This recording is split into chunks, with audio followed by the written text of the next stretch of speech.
تبارك الذي نزل الفرقان على عبده ليكون للعالمين نذيرا۔ السلام علیکم ورحمۃ اللہ وبرکاتہ۔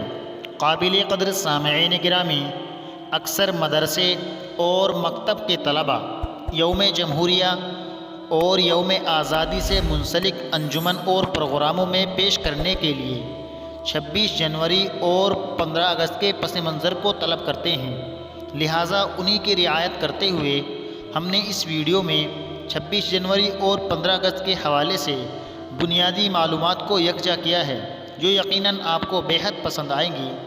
اگر یہ معلومات آپ کو اچھی لگے تو ویڈیو کے کمنٹ باکس میں اپنی قیمتی رائے کا اظہار ضرور فرمائیں، اور مزید ایسی ہی اسلامک معلومات کے لیے ہمارے یوٹیوب چینل اسلامک معلومات کو سبسکرائب ضرور کریں۔ آپ اس چھوٹے سے مضمون سے بچوں کی تیاری کرا سکتے ہیں۔ مضمون سماعت فرمائیے۔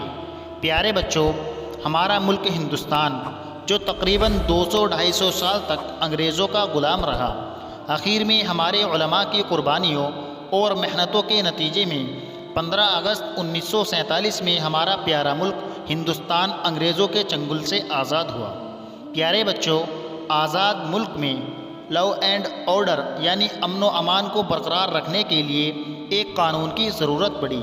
اس لیے آزادی کے بعد سب سے بڑا مسئلہ یہ تھا کہ پیارے ملک ہندوستان میں کون سا قانون رہے جس کو ہندو، مسلم، سکھ، عیسائی اور باقی سارے مذہب کے لوگ مان کر ہندوستان میں امن اور شانتی کے ساتھ رہیں۔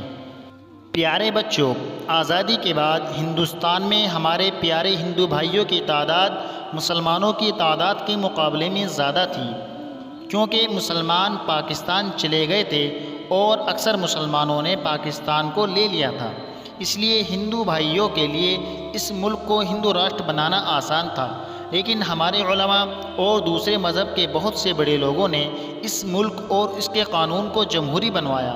پیارے بچوں، قانون بنانے کے لیے ایک کمیٹی بنائی گئی جس کا صدر ڈاکٹر بھیم راؤ امبیڈکر کو بنایا گیا۔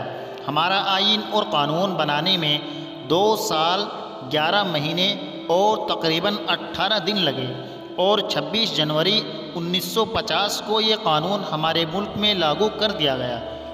اس لیے ہر سال 26 جنوری کو ہم تمام ہندوستانی لوگ یوم جمہوریہ کے نام سے مناتے ہیں، جسے انگریزی میں ریپبلک ڈے اور ہندی میں گنترن دیوس کہا جاتا ہے۔ پیارے بچوں، جس طرح مسلمانوں نے ہندوستان کو آزاد کرانے کے لیے اپنی جانوں کی قربانیاں پیش کی، اسی طرح قانون بنانے میں ہمارے علماء اور دانشمند حضرات نے بڑھ چڑھ کر حصہ لیا۔ آئین بنانے کے لیے جو کمیٹی بنائی گئی تھی ان میں بہت سے مسلمان شامل تھے، جیسے مولانا ابوالکلام آزاد، مولانا حسرت موہانی، مولانا حفظ الرحمان شیوہاروی وغیرہ تھے۔ قانون بنانے والی کمیٹی میں تقریباً 35 مسلمان شامل تھے۔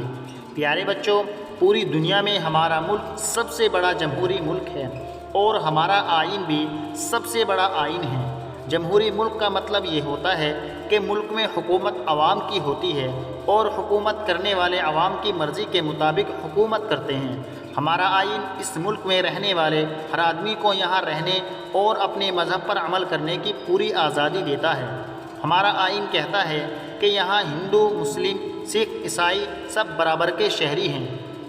کوئی بھی ہندوستانی کسی سے بڑا یا چھوٹا نہیں ہے۔ یوم جمہوریہ کے موقع پر ہم اپنی بات کو یہیں ختم کرتے ہیں۔ وآخر دعوانا ان الحمد للہ رب العالمین۔ میں ہوں بندہ تیرا، تو ہے مالک میرا یا الہی۔